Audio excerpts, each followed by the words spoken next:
عليكم، كنتمنىكم تكونوا على خير وبخير. نتوما كتشاهدوا معايا وصفه اليوم اللي هي كيك عائلي كيجيك اكثر من رائع. كيجي هشيش طالع قطني كيف ما كتشوفوا، بنين بزاف. كنتمنى تجربوه، اكيد غادي ينال الاعجاب ديالكم. ندوزو المقادير والطريقه ديال التحضير. عندي هنا واحد ياغورت طبيعي، وعندي واحد رايبي ديال حجم كبير، وعندي 6 ديال البيضات، وعندي بالنسبه للسكر سنيده على حسب الذوق عندي 2 كيسان ما عامرينش ديال السكر سنيده، وعندي 2 كيسان ديال الزيت ما عامرينش كيف ما كتشوفوا معايا في الفيديو، وعندي معلقه ديال مبشور الليمون، وربعه ديال الشصيات ديال الخميره، كل وحده فئه 7 غرام. غادي ندير هاد 6 ديال البيضات.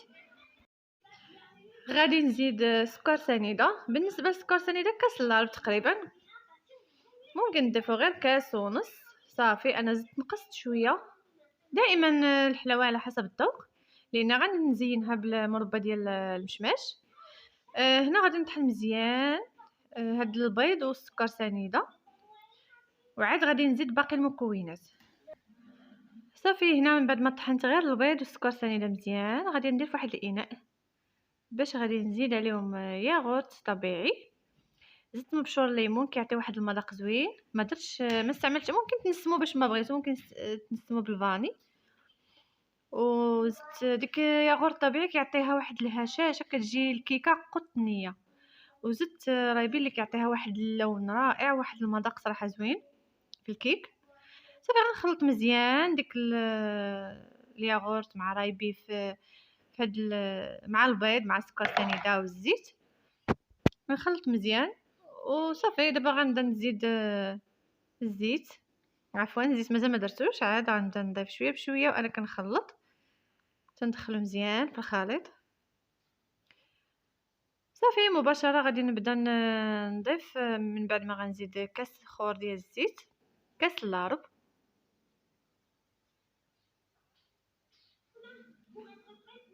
دابا غادي نبدا نضيف عفوا الدقيق.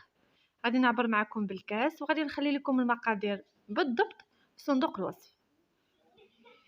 هنا تقريبا 3 الكيسان وربع ديال الدقيق اللي دخلت معايا انا، يعني صافي ما زدتش. 3 ديال الكيسان وربعه. الكاس الرابع زدت منه غير ربع كاس صافي. وزدت 4 ديال الخنيشات ديال الخميره. صافي غادي نخلط مزيان.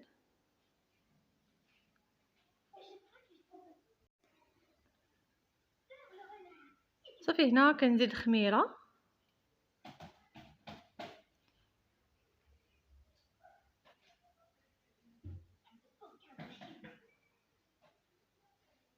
ضروري الخميره خاصنا نغربلوها. والدقيق انا مغربلاه من قبل باش كنحيدو ديك الحبيبات اللي كيكونوا فيها. غنزيد شويه ديال الدقيق مع الخميره وعاد غنخلط.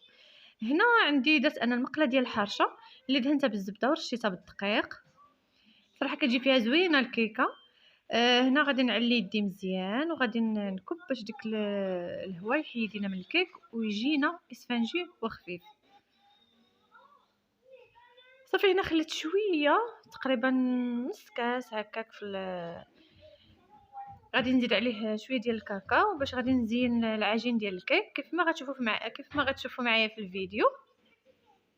صافي كنحاول نقاد ليها الجوانب باش ما يجيش الوسط عالي على الجوانب. هنا كيف ما كتشوفوا تقريبا كما ذكرت معكم نص كاس ديال اللي خليت غير شويه، زدت معاه الكاكاو. صافي ودرت على هذا الشكل هكا، كل بلاصه درت فيها شويه وجبت سكين او كيردون وصافي دوزتها هكا غير تجي على شكل مزخرفه. وصافي نتوما الا بغيتو تضيفوها الطريقه ضيفوها، ما بغيتوش تخليوها سامبل عاديه. دخلتها الفران طابت على عافيه مهيله حتى طلعت مزيان. انا تقريبا تحمرات من الفوق ومن التحت في خطره، يعني ما شعلتش عليها الفوق. صافي كنخرجوها باش كنزينوها ونقدموها. هنا غادي نستعمل مربى ديال المشماش. صافي هنا كنحاول نلبس ليها مزيان المربى ديال المشماش، يعني كنحب باش يتشرب لينا ندهنوها. نحاولوا ندهنوها مزيان باش كتجينا زوينه وكيجي المذاق صراحه زوين.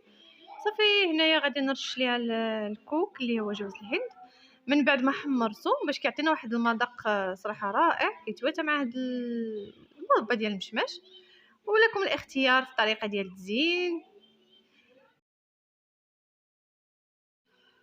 كنتمنى اللي كيشاهد القناه لاول مره ما ينساش يتابونا ويفعل الجرس فضلا وليس امرا باش يتوصل بكل جديد.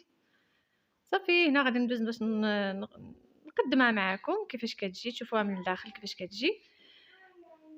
وهذه وصفه اليوم، كنتمنى تنال الاعجاب ديالكم. وهذه هي الكيكه اللي حضرت معكم، صراحه كتجي زوينه كيف ما كتشوفوا اسفنجيه. كنتمنى وصفه اليوم تكون نالت الاعجاب ديالكم في وصفه قادمه ان شاء الله.